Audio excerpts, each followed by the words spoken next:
Good morning, everybody. Hey, welcome to Friday, May 8th. I hope that your week has been at least a little upbeat, given we've been able to get out a little bit more, hit some stores, hit some restaurants, which I can say I've not been in a restaurant yet. So still waiting a little bit to get that all situated. So, hey, glad you joined us this morning and looking forward to our conversation with Dave as we get ready to look at the unemployment number and the non-farm payroll. So that all comes out this morning here in just a few moments, and we'll talk to Dave next click. 9. I got to admit, I really have not been looking forward to this morning. Phillip, Statler, and I have been talking about it all week. The monthly unemployment number is out from the government. You kind of expected Armageddon level, and that's what we got. Let's go downtown to talk about it with Phillip Statler from Statler Financial Services. Morning, Phillip. I got sunshine in the sky today, but boy, the unemployment front really is El Stinko, isn't it? Yeah, but better than expected, Dave. You know, the expectation was somewhere around 15 to 16%, closer to 16%. And actually, the unemployment rate came in at 14.7% unemployment, better than expected. I can only do the gallows humor response by saying when we hit 14.7% and it's considered good news, Armageddon being good news is not what we had in mind. President Trump did have the accurate response to that number. It's not a surprise. It was expected. 20.5 million jobs lost in this country in the last month, according to the official unemployment report out this morning. And as said, it was not unexpected, but still smarts, even if the actual number was a bit of a pleasant surprise, right? Well, that and they revised March, right? So they revised the March increase in unemployed people by 169 people more than what they originally counted. So that wasn't a good thing, though. It was good that we missed on the unemployment front number, but you know, when you look at all the numbers, March wasn't quite as good as expected either. Yeah, that was about it. The number that I've always preached about as being the real reading as to how the economy is doing, the U6 unemployment rate. Generally, that gets buried in the monthly report. This time, they actually put it toward the top of the headline. U6 is the total unemployment. That includes discouraged workers, structurally unemployed workers, basically counts, for all intents and purposes, anybody that would work if they could work and had a job. The U6 rate went from last month at 8.7% up to 22.8%, basically better than 1 out of every 5 people that would work if they could in this country, measured as being out of work last month. And, well, that's the baseline we got to improve from, right?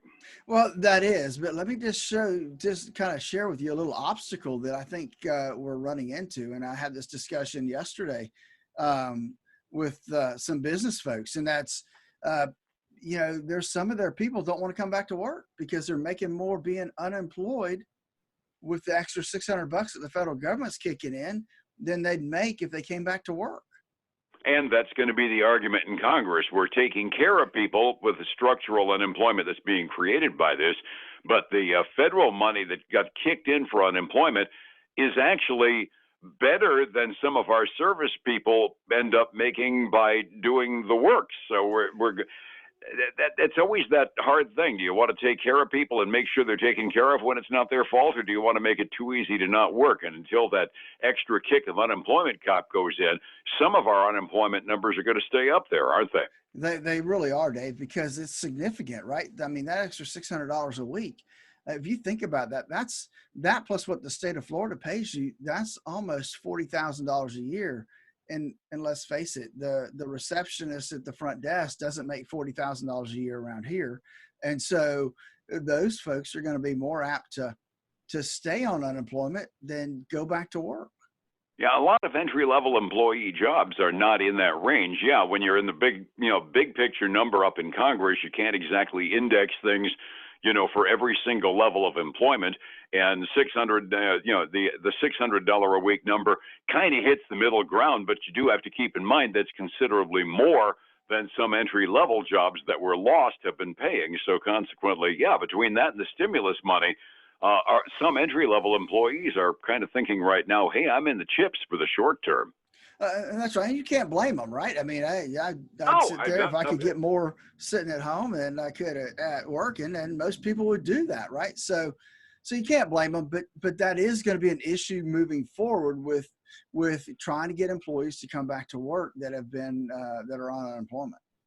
Understood. Well, let's hope we can have that bridge that we have to cross soon where demand outstrips supply. Don't you agree? Exactly. Yeah, exactly. Yeah, I can't wait until I hear that problem being a real problem and getting people to come back instead of, oh my God, when are we going to be able to bring them back?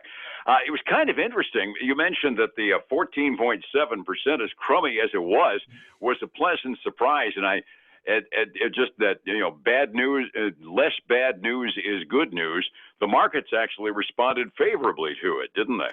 Yeah, they have. I mean, the markets have been, the futures have been up pretty much all night, all morning. And yeah, they didn't take a big bump up when that came out, but they sure as heck didn't go down. Absolutely, and that was a pleasant surprise for anybody watching the indexes.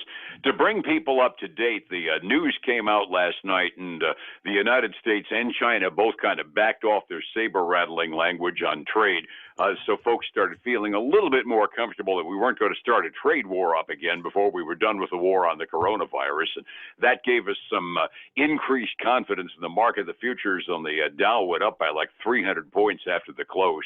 And it wasn't a bad day yesterday. I mean, we were up by 0.89%, 211 points on the Dow, up 125 on NASDAQ, up 32 and change on the Standard & Poor's 500.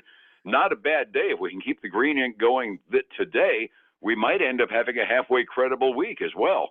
Well, we could, because this week's not been bad at all. But it's going to be interesting to see, do traders want to stay invested over the weekend? That's what's going to be interesting as this day tails off for the end of this first full week of May. Absolutely. An old friend of mine once taught me the notion of always look at the tail at the end of the market, especially on Friday. If you see a downward tick at the end of the trading day, there's a lack of confidence as to what the fruitcakes up in Washington are going to do to your money over the weekend when you can't move it around. And that's true. And that's a valid point too, especially if you're a trader, then that's how you make your living is buying and selling in the market. Absolutely.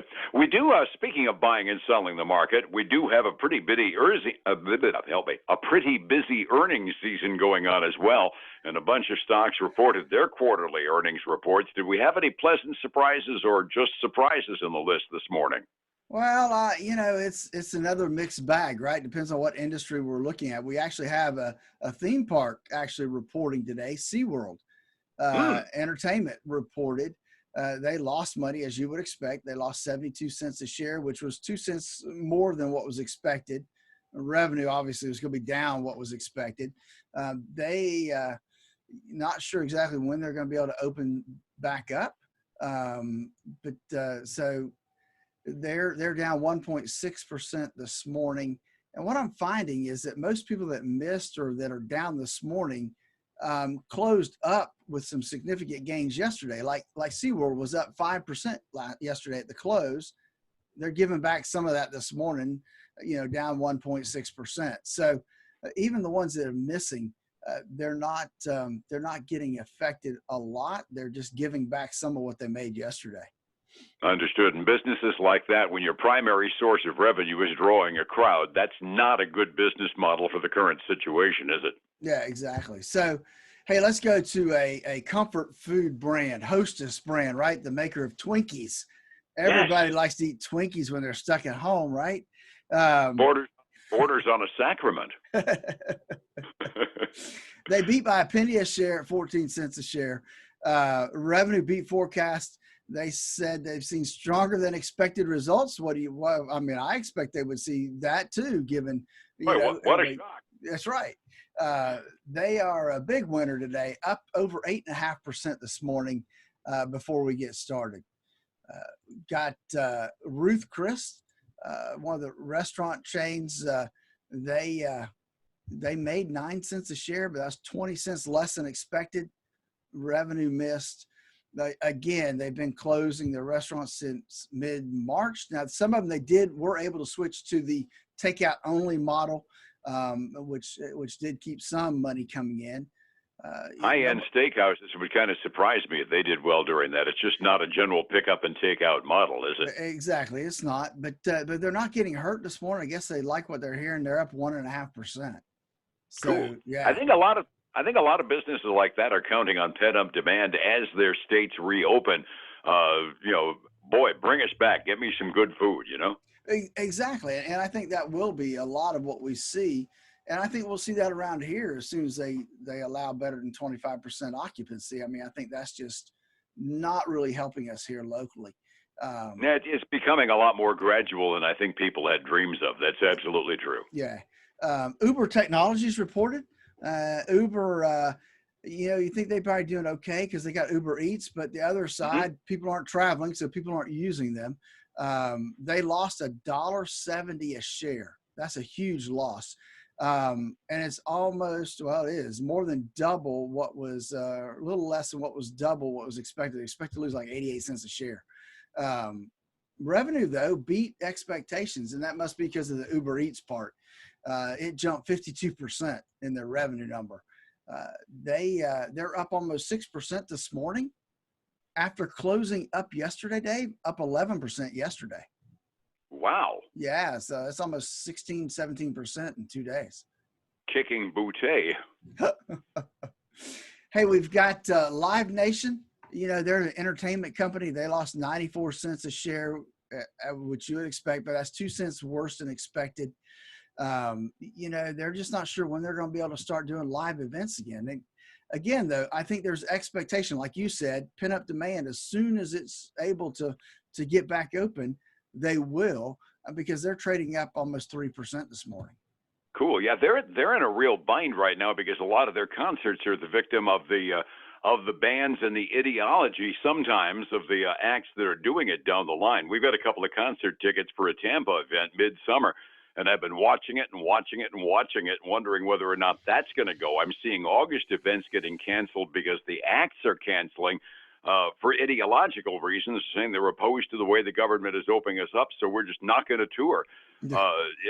Live Nation is not in a good bind. Half the time they can't get into the venue. Then when they can get into the venue, the acts are sometimes canceling. So kind of like SeaWorld, when you make your money drawing a crowd, all of a sudden Live Nation is sitting there between rocks and hard places, and then a patch of thorns on the other side of the fence. Yeah, that's true. I got 2 travel companies that I want to go, and then we kind of wrap up. But we got Booking Holdings, which is Priceline, the holding company for Priceline, and they missed significantly. They came in at $3.77 a share earnings in the first quarter. They were expected to make $5.64 a share, so but better than not quite a $2 miss. So on that company, revenue though did beat projections. I'm not sure how, but they did. So they are. And again, I think there's some hopefulness in them. They closed up yesterday 4.7%, and they're giving back some of that today, Dave. They're only down 1.3%. So net 2 days, they're still up. All right. We said one other travel company. Yep, Who else? one of those, TripAdvisor. Oh. TripAdvisor actually had a profit of 7 cents a share. That was 12 cents shy of what they expected. Revenue also missed in their case. They're just, they expect a little to no revenue this quarter. That's got to be tough, right? No revenue in this quarter. That's going to be devastating to a company. That's got to hurt. Yeah. Yeah. They're down almost 3% this morning. And granted, they were up 3.5 yesterday. So they're about even for 2 days. And pre-market almost what they gained yesterday. The trend doesn't look good for them. Setting the table again this morning, green ink yesterday on all 3 of the major indexes, even in the face of an Armageddon level unemployment rate. Looks like green ink this morning too. How are we doing 45 minutes early? We are. We've got a lot of good green ink today. Again, Dave, we've got the Dow up just a tad over 1%, as well as the S&P 500. The NASDAQ is a little behind them. They're only up 0.9% right now. If we switch over and look at the commodities, we've got Silver up 0.5%, gold down 0.5%, and crude oil below where we opened up yesterday, but up from the close. They're up 1.7% to $23.95 a barrel right now. Alrighty, that is still a real volatile commodity at the moment. Overseas markets, Asia generally up on optimistic feelings about our futures overnight. Europe kind of mixed this morning. England is just dead flat and going nowhere, and Germany is up by a little bit midway through their trading day. Advice needed to stabilize a retirement account, maybe make a little money even. Phillip, how do I get a hold of you for that kind of advice? Dave, folks can give us a call at 863-382-0037 to schedule their no-risk obligation in terms of getting a risk analysis of the current portfolio. They can follow us on Facebook at Statler Financial Services and then join us every weekend for the Statler Financial Radio Show, 6 a.m. and noon on Saturdays, 10 a.m. Sunday mornings on News Talk 730 a.m. And back here again on Monday morning here on Light FM. Phillip, thank you so much. You have a wonderful, blessed, and a safe weekend. All right, buddy. You too. Thank you, my friend. It's 105.7 Light FM and Statler Financial Services. Phillip Statler. Hey, guys. Again, I want to thank you for joining us today. I hope your week has been well. Have a great weekend. Don't forget, it's Mother's Day this weekend. Have a great weekend. I look forward to speaking to you again on Monday. Bye now.